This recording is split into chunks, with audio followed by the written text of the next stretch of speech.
You ask Tiger to solve. This deals with linear equations with one unknown. The final result is x equals 15. Let's solve it step by step. Group all constants on the right side of the equation. Subtract 6 from both sides. Group like terms. Simplify the arithmetic.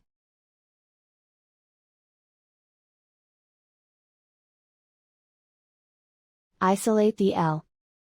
Divide both sides by 3. Simplify the fraction. Find the greatest common factor of the numerator and denominator. Factor out and cancel the greatest common factor. And so the final result is x equals 15.